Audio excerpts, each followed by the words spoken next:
Right, ladies and gentlemen, if we can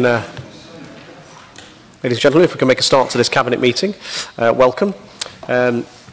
Before we start the meeting, just a few words I'd like to say following the tragic incident. No doubt you'll be aware now this morning the tragic death as a result of someone falling from the Guildhall during the course of their work. My Cabinet colleagues and I would like to extend our deepest sympathies to the families.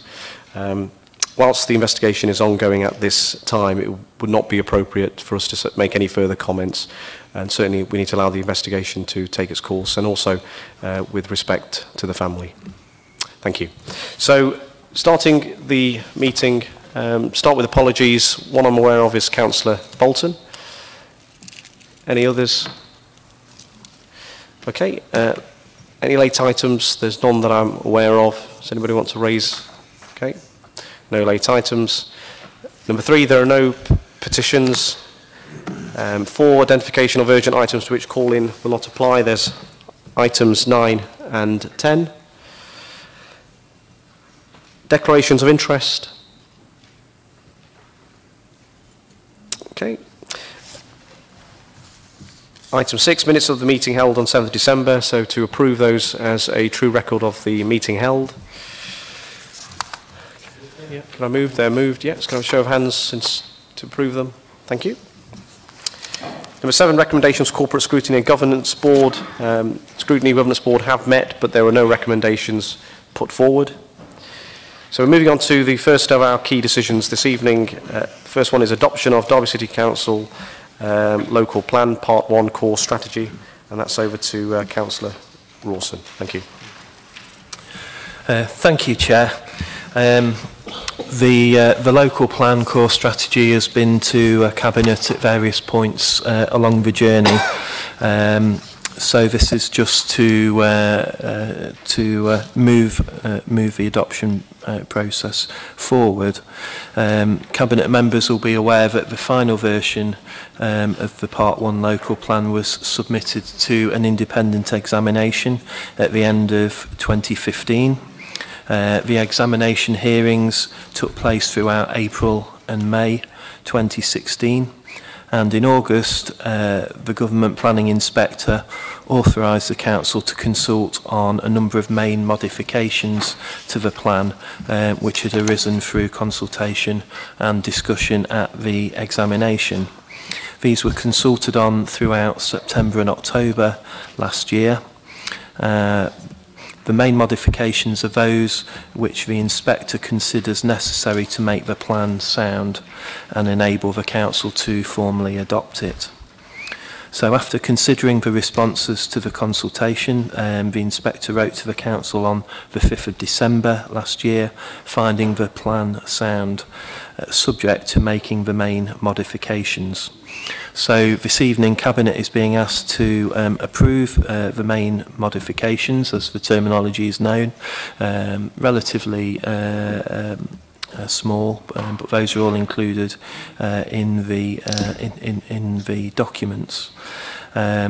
And subject to those main modifications being accepted, moving the process forward to recommending full Council to adopt the local plan Part 1.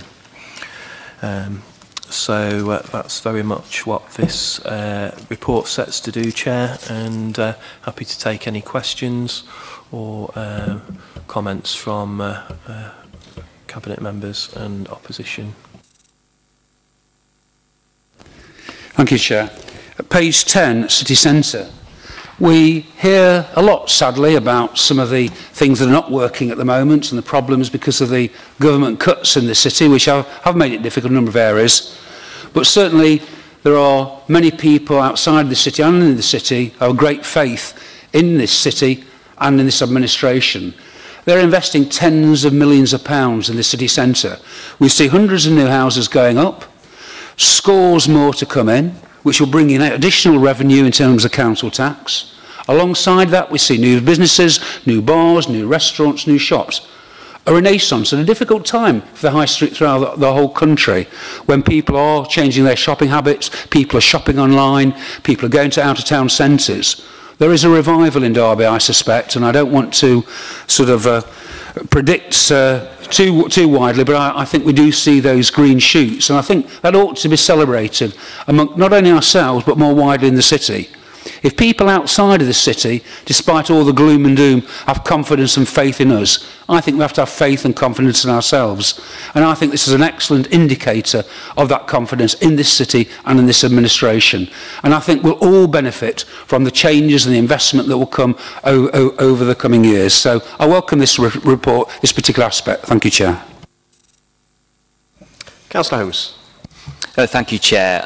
Yes, it has been a long time coming. Several Cabinet members, including myself, have been involved in this process. I remember the first initial consultation I was involved in and the various options, and here we are. A little bit too longer time, in my opinion, but at least we're getting there now. I think there's going to be, obviously, a debate at full council on this, so I'm not going to sort of go into massive detail, but I did want to just skip through the various pages and either ask a question or make a comment. First one will be on page 7, and the sewer capacity. It has been said to me by those who are far more knowledgeable by their past jobs and whatnot in this area that the 1.9 million to provide the improved sewage capacity, their words, not mine, because I'm not, as I say, an expert, that will be woefully a small amount compared to the actual work that needs to be carried out. One of my questions would be, the 1.9 million that's been indicated by Severn Trent Water, is that just in relation to the Derby City Plan, or is that in the round with regards to Amber Valley's and South Derbyshire's plan, or is there extra amounts that Severn Trent have indicated for those particular plans? It was just something which I wondered about. On page 11, we talk about transport. Now, I mentioned this, or put a Cabinet member question in last full council, and Councillor Afzal agreed to meet with me, and I haven't organised that meeting yet, but I will. The big concern here, and I think this is something strategically, it's not a political point, it literally is, whoever's in charge of this council is going to have to deal with this in the future. My huge concern that I have is the impact of the west side of Derby's, or the edge of Derby's development, the massing of urban extensions to the west side specifically, and the impact of the corridor from the west of the boundary of the city, Mickleovers, the Littleovers, through the Uttoxeter corridor, the Kingsway corridor, into town. I think that is a massive issue for us as an authority. I don't necessarily say I've got any of the answers yet, but I want to explore them, even if it's in opposition. And I think that's a huge, huge problem that the city is going to face. The south of the city, I can see that there's potentially some solutions there, but through the middle of the city, from the west into the city centre, I can see that's a disaster waiting to happen if we don't deal with it in advance. And we haven't got long because, as you know, the plans that are being adopted or have been adopted now are either delivering already or will deliver well over 3,000 dwellings to the west side of the city as an extension, mostly on our border, but not within the city border. So that's something which I think this council needs to be really taken seriously and have a plan in place. Exacerbating that really, if you look on page 21, we're talking about the former Manaway Kingsway Hospital. Now that's going to be 700 homes because the offices aren't deemed to be viable for whatever reason. So we've got a 700 dwelling there. And if you take that as an example, as well as massing on that corridor, that's going to cause significant problems. And I know that the developments that are happening, and I welcome them in terms of the extra car parking facility on the Hospital Island where the Kingsway site is, that alone is going to bring that island up to capacity in its current form. And so you can see the big problem that we have along that corridor with all of these different schemes that are coming forward either already or part of this plan. And I think on top of that, when we talk about planning, you've heard me talk about this endlessly in Cabinet or full council, and it's another genuine concern schooling. We always talk about primary schools, and this is mentioned, primary school provision is always mentioned several times in either planning applications or in the local plans, whether it be ours or South Derbyshire or Amber Valley. What is less detailed is the provision of secondary schools. Now, we've got expansion to Benrose, we've got expansion to Murray Park, but they aren't going to be enough, and one extra secondary school is not going to be enough, in my opinion. And we need to be working very closely at the HMA to deliver the required secondary school provision. So, you know, the final point, and I know, thank you very much for giving me the time to speak, but the final point is this: boundary expansion. Now, we talk about, Councillor Epton talks about council tax, extra homes. Our plan obviously is detailed within our boundaries, so when we build houses, we will get the council tax revenue.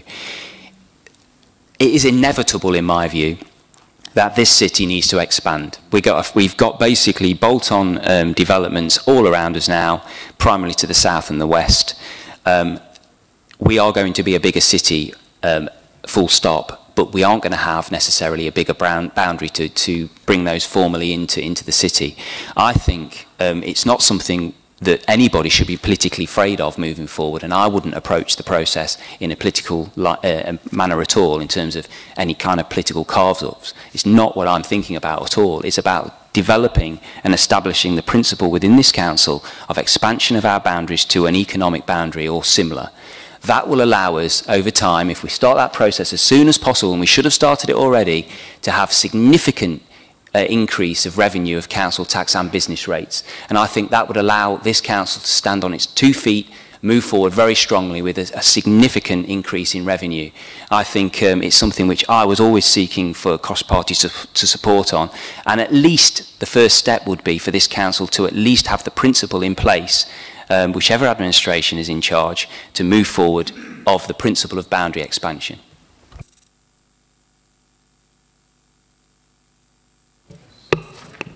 Councillor Skelton, please.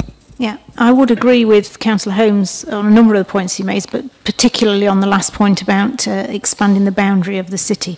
I think it's just common sense, absolutely common sense. A point I would like to make about the Southern Derby integrated transport link. Although phase 1 is the only one that's being proposed for the current time frame we're talking about, it does indeed mention that the second part is at some point going to be done. I would urge that that is pushed as hard as possible.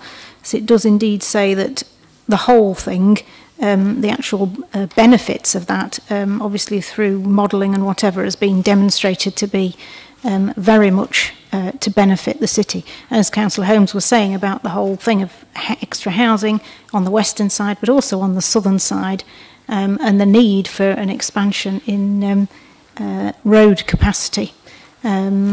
This really does need to be done and pushed as hard as possible. Okay, Mr. Deputy Mayor, please. Youth Mayor. Just 2 questions. Firstly, 4.36 about the shopping bit. The last bit, it talks about that there's a long-standing policy of limiting the range of goods sold in out-of-town centres. And I was just wondering whether, and it talks about doing that to protect the city centre, and I was just wondering whether there is a way of ensuring the city centre can stay vibrant without limiting what shops can be in other parts of Derby and potentially encouraging jobs in other parts of the city. And the other question I have is linking to the climate change stuff. In the sprinklers part, it talks about how the council is going to be able to recommend that sprinklers are going to be put in new houses, although they aren't going to be able to force this. And the climate change section talks about how some of the climate change obligations have been removed due to national policy. And I was just wondering if it had been looked into it, or whether it could be a recommendation of the councils for buildings to be more climate neutral, even if it can't be pushed due to changes in national policy.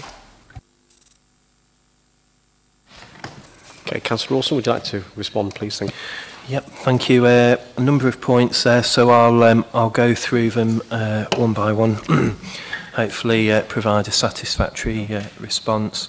First of all, in terms of sewer capacity, obviously Severn Trent does have certain statutory responsibilities in terms of that provision. In terms of the exact amounts that they're proposing to invest, if more is required, then absolutely we will be pushing them to invest whatever's needed in order to make sure that they're meeting their statutory responsibilities and providing the new householders with the appropriate level of sewer provision. Moving on to transport and the issues of access by road and other forms of more sustainable transport, obviously public transport, cycling, walking. We're trying to promote as much as possible to encourage people to use different forms of transport, which will reduce congestion and reduce those concerns about that you've raised, Councillor Holmes, and I think which all of us as ward councillors would also share on behalf of residents, because that's always one of the main concerns that residents raise with us when they're talking to us about planning applications. One of them is always about the impact on the highways. Is there going to be more congestion? Is it going to bring the road system to a standstill? So we do have highways engineers who've been very much involved in the process of the core plan.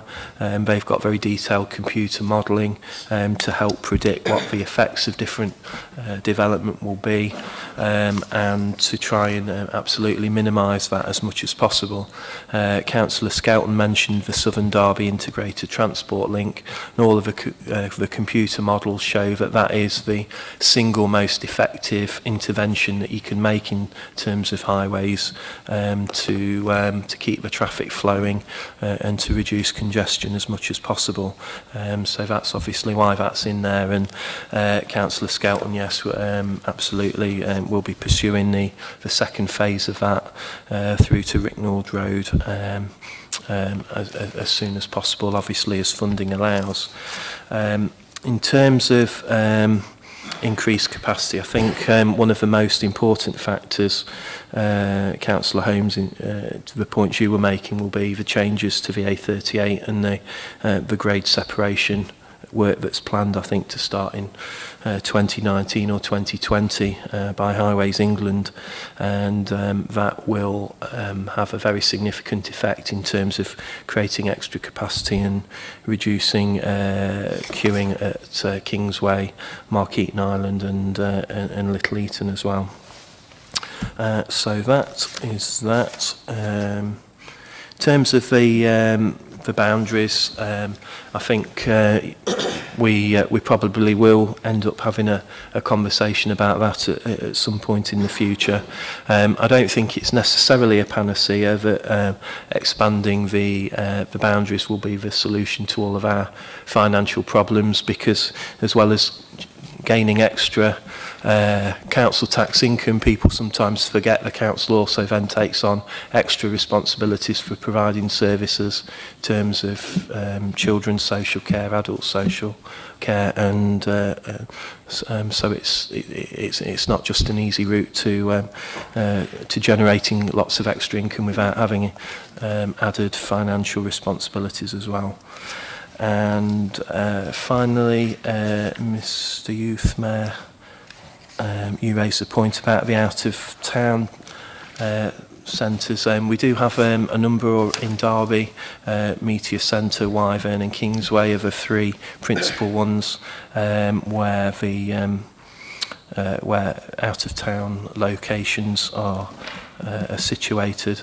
There is a danger that the city centre may be damaged if you allow a free-for-all and new large large-scale shops to be created without having any reference to the city centre.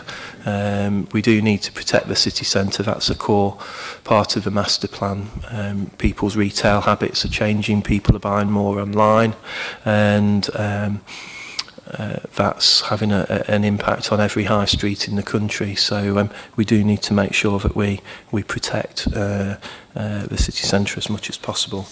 And just finally, on the point I think you were making about climate change, we are unfortunately limited by national policy guidelines what we can include, but there is more we can do, not through the planning process but through building regulations, where we can look at having more of an influence on the actual carbon, aiming for zero carbon new buildings in the future and reducing the carbon footprint going forward. So hopefully that's answered all the questions, Chair. As I think Councillor Holmes said, we will be having further debate when this comes to full council, but it is an incredibly important document for the city in terms of moving us forward, in terms of managing the additional housing that the city's going to inevitably need, and also in terms of promoting economic regeneration and development and creating jobs for the people of the city and beyond. And I'd just like to thank officers who've been involved in this. It's been a very long process spanning a number of cabinet members who've all been involved in having input into this. So it's really pleasing to be at the point where we're moving to formally adopting the plan. Thank you, Chair. Yeah, thank you, Chair. Just briefly on the point that Councillor Holmes raised about schools. Clearly, with any development, schools are one of the issues that needs to be taken into consideration in appropriate school place planning. Obviously, we retain the statutory responsibility for school place planning, and I'm confident, particularly given where we are in terms of the expansion programmes that are going on in a number of our schools in the city, that we are adapting to those changes in the number of people we have living locally to meet the needs of those young people. But particularly with reference to the development on the west side of the city, the new House Farm development. I know Section 106 funding has been secured to build a primary school, but in addition, expand the capacity at John Port, because that's the catchment area for that particular development, and it's actually the responsibility of Derbyshire County Council. They're the relevant education authority, not us in this instance. Okay, I think we've had a really good discussion on that, so just to put forward the recommendations. Before I do that, just an amendment on recommendation 2.3 on page 2. It should say at the end, it should say and to refer this to full council. So with that amendment, I put the recommendations to Cabinet for Cabinet approval. Can I have a show of hands, please? Okay, thank you very much.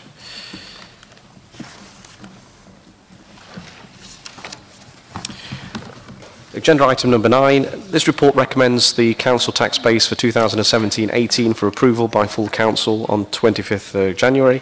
The tax base has been calculated at 65,138.2, which reflects the increase in the number of domestic dwellings, an estimate for the reduction in council tax support, and an estimate of the number of new dwellings to be built between 1st December 2016 and 31st of March 2018. The tax base assumes a prudent collection rate of 98.2%. The recommendations are set out in paragraphs 2.1 to 2.2. Any questions? Comments from anyone? Okay, so Cabinet to approve the recommendations are set out in the report. Thank you. The next one, changes to the council tax support scheme for 1st of April 2017. The council tax support scheme was initially implemented in 2013 following the abolition of the council tax benefit scheme by central government. The same scheme affects working age claimants only. Consultation on the new scheme took place between 5th of August and 28th of October 2016. The questions are detailed in Appendix 3 and the findings to the 67 responses are detailed in Appendix 4. The findings are, in the main, in favour of the proposals have been incorporated into the proposed scheme. The scheme has been designed with a number of principles to avoid, where possible, cliff edges where support is no longer provided, achieve the budget savings required, ensure the ability to pay is not substantially affected and to afford some protection for households with disabled occupants. The scheme is detailed within the number of recommendations set out in paragraphs 2.1 to 2.10. Any questions, comments from anyone? Councillor Skelton, please. Just, I suppose, a bit of a technical one. If someone is hoping to be in receipt of this benefit and they're in a single occupancy household and therefore already receive one discount, the amount, the 30% they're going to have to pay, is that based on their reduced amount or the full amount of council tax? So prior or post the single person discount? I think we'll get back to that on that, councillor, because obviously it depends. Each person is individually affected depending on the house they're in and their circumstances. So we'll get back to you on that particular question. Any other questions or comments from anyone? Okay, Cabinet to approve the recommendations set out in the report. Can I have a show of hands, please? Okay, thank you. Agenda item number 11. Over to Councillor Russell, please. Thank you. Yes, Chair, thank you. Bit of good news for us. You'll remember at the back end of last year that I brought to this body a recommendation to increase the capacity at Benrose School by 200 places, which was agreed. Separately, the Council applied to the DFE Priority Schools Building Programme for an extension at Benrose School, and I'm pleased to say that we were successful in that bid. And as a result of that, the proposal that is here tonight is to combine the two programmes to avoid too much disruption at the school.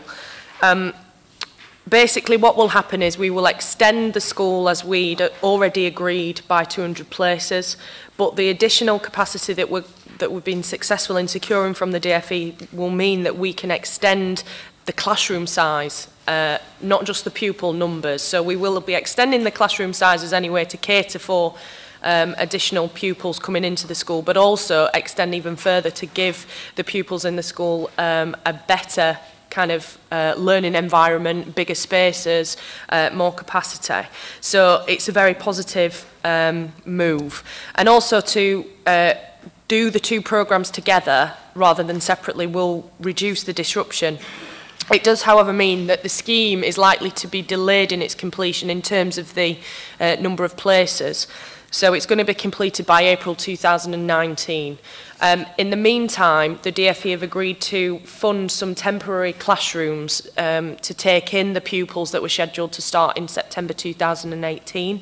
They will be in there for a short period of time. I think that the pain that they will have to go through in a temporary classroom will be worth it in the long run for the increased capacity and better learning environments at the school. We are required as part of the programme to give a financial commitment to the DFE, which is in the region of £1.4 million, which is detailed in the report. That contribution is affordable. It will be taken from the amount that's already been set aside for the expansion of the school to fulfil the school places. So the recommendations that you'll see there are to approve an initial contribution of £1.4 million to the DFE.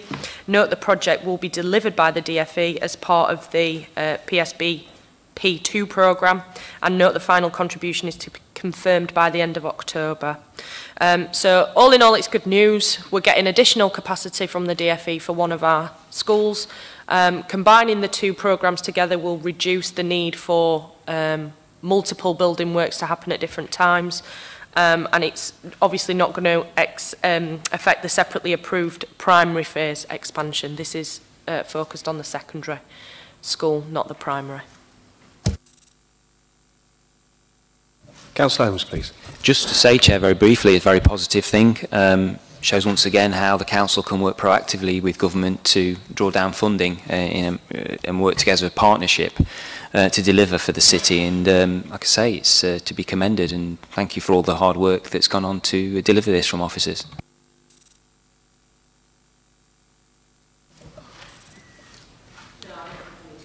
Okay, any other questions or comments? Okay, we're grateful for that endorsement. Working in partnership. That's absolutely incredible, but I better not say any more than that. Okay, any other questions or comments? Okay, Cabinet to approve the recommendations set out in the report. Can I have a show of hands, please? Okay, thank you. Agenda item number 12, over to Councillor Hussain, please. Thank you.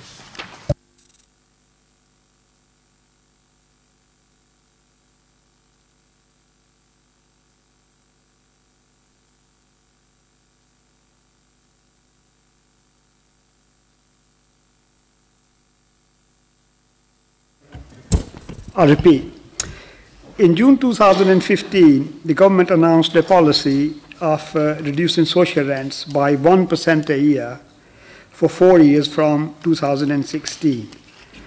One exception was sporting housing. For these properties, the government agreed for 1 year only a rent increase of CPI plus 1%.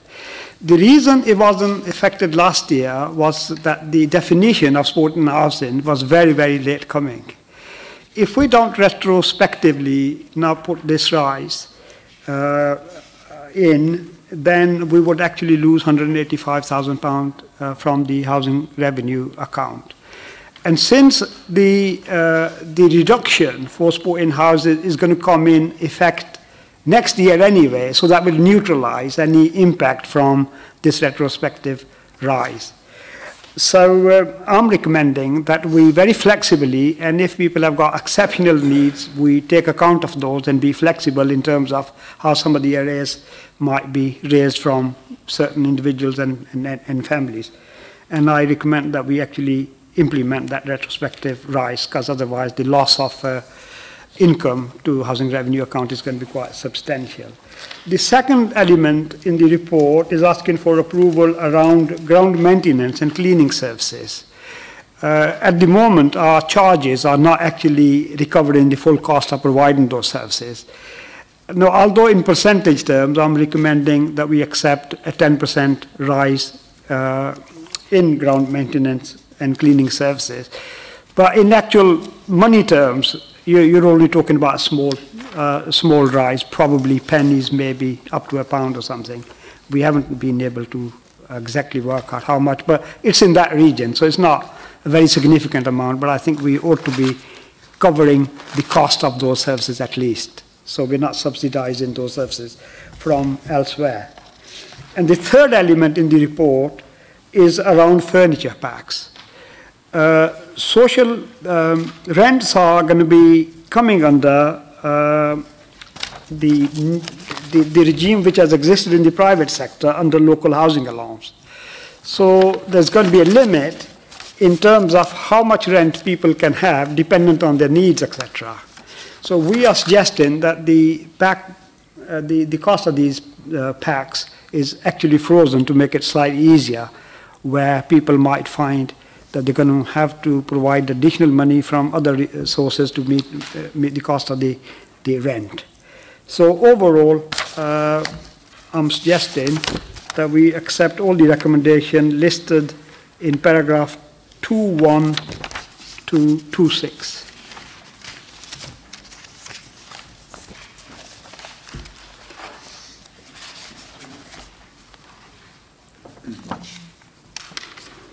Okay, Mr. Youthmayor, please. I very much think it's a good thing that rents are going down, but I just wanted to check with inflation set to be quite substantial this year and the next coming years, if this decrease in rents will, if there's finance able, because in real terms we'll be losing quite a bit of revenue, I assume, over the next few years, and whether there's capability to cope for that. We've got some capacity, but obviously we may have to revisit our HRA program, because there is going to be a significant reduction, and that will impact on our ability to build new homes that we are currently doing. And we may have to readjust. If the inflation takes off in a significant manner, then we would have to revisit the program. Okay, any questions, comments? Okay, so Cabinet to approve the recommendations are set out in the report. Can I have a show of hands, please? Okay, thank you. Okay, agenda item 13.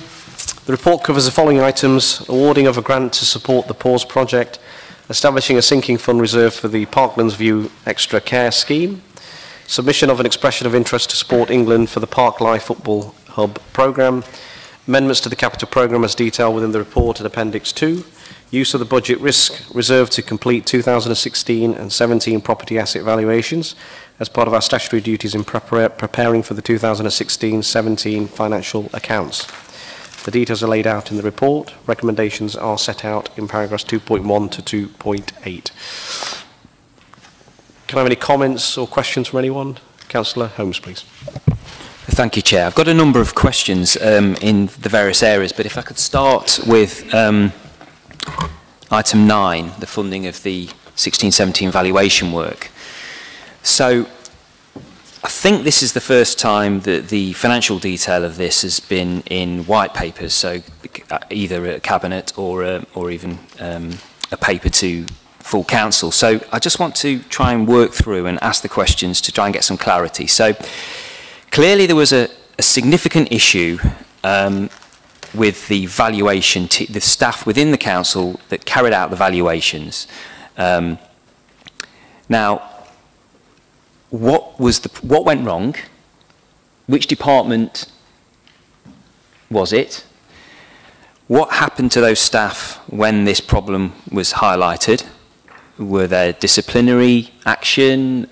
Are they still within the council? What's happened with that? Because clearly something seriously has gone wrong.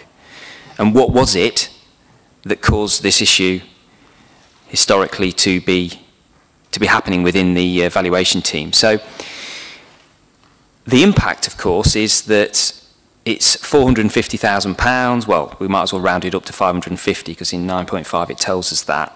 Now, why can't we actually carry that work out within the council? So we had a valuations team. Do we not have a valuation team anymore? This money, I assume, is now going to be spent on outside consultants to carry it out. I also understand there may be some urgency with this work. What is that urgency to have it carried out? Is there a deadline to have this carried out? Even if we're confident that the council can meet the time frame, what are the consequences if we don't meet the time frame to carry out this valuation work? I think they're the main questions I have at this time, Chair. If I could get some answers for those, that'd be appreciated. Okay, Councillor Holmes, are there any other questions? Because what I don't want to turn this into is a debating session. So if you want to just ask all your questions and then we'll get you the answers. You may or may not like those answers, but what I don't want to turn this into is a debating evening, as you can understand. So, okay, so if there's any other questions? Because what I've got at the moment is, you know, how it happened, who's responsible, what action has been taken. The other question is, if we have, now that we have to do it, assuming you accept that, or whether you do or don't, is can it be done in-house? Why the urgency, and what are the consequences of not doing it? Are there any other questions you want to ask to you? In relation to that, or the other parts of this paper? Okay, in terms specifically in terms of this item. No, I think if I can get answers to those, that would be definitely a start of attention. You'll get answers. You may not, whether you like the answers, that's obviously a separate thing. So we'll provide you answers, then we'll move on to the next particular section you might be interested in. So over to the Chief Exec, Paul Robinson. Thank you, Chair. Dealing with the issue, it's fairly complicated, so if you need me to explain further, then let me know. Valuations in the council have been done the same way by the same group of individuals for many years, in excess of 10 or 15 years. So we are in a position where this is the way that the council over many years has done that. That was audited by our previous auditors, Grant Thornton, who gave us green lights all the way. In terms of what has happened, it was brought to our attention through our management systems that there was an issue. That issue was investigated, and it wouldn't be appropriate in this forum for me to go into that. Simply to say, that was last year. We took that inquiry seriously, we looked into it, we investigated, and in effect established that that was the case. So in fact, the position that we are in was not created by a new set of auditors coming in and discovering a problem. Actually, the council systems discovered the problem. We told the external auditors then were left in a position where they have had to qualify the accounts. In order for us to, well, at that point, what we did was clearly those individuals that are responsible for that are no longer with the council. I'm not going to make any further comment on that, but they're no longer here. If you're asking the questions, well, why could that happen? The council's policies and procedures for many years have been that we value things in a certain way. That has been established to be inappropriate in professional terms. This is not a management issue or a political issue. This is a purely professional competence issue. And they were not following their professional codes. They were valuing things through whatever custom and practice or whatever reason they had. They were valuing them not in line with the professional standards that would be expected, and they were employed to deliver. When that came to our attention, we took the necessary action.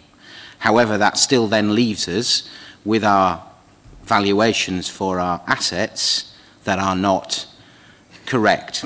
The complicating factor is we're not certain that they're not correct. What we are saying is that they've been applied a methodology that you can't assure yourself that they are correct.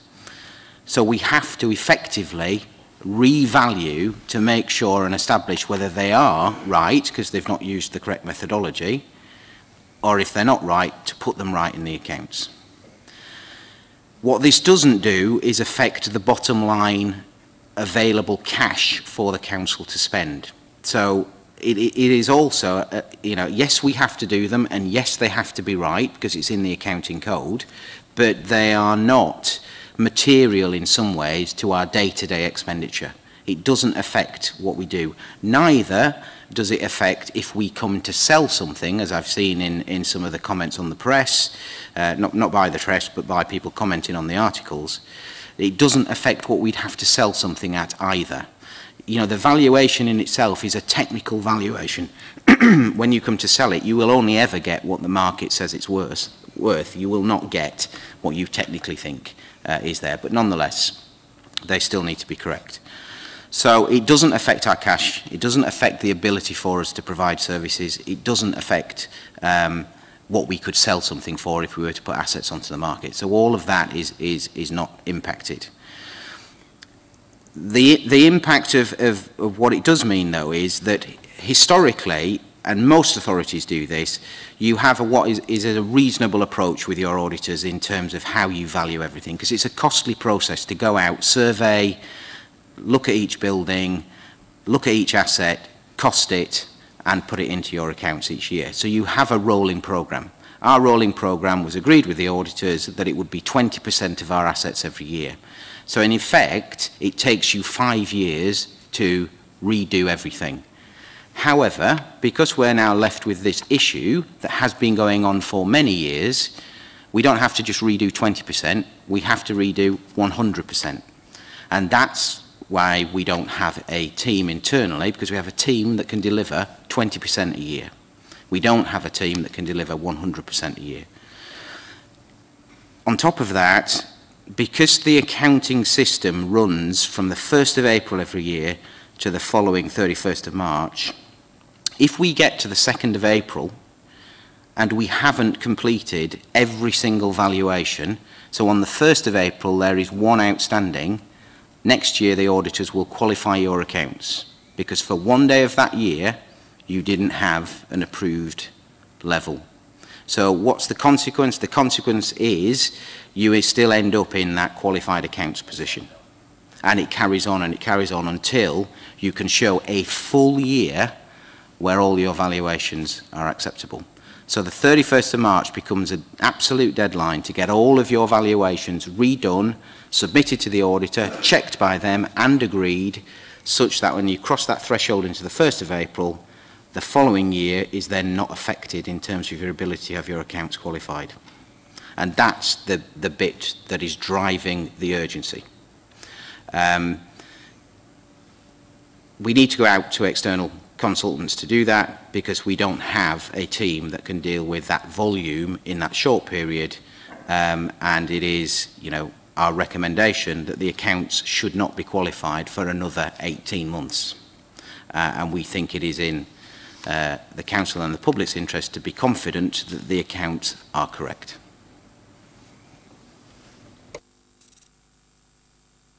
Okay, Councillor Holmes, your next item that you wanted to raise.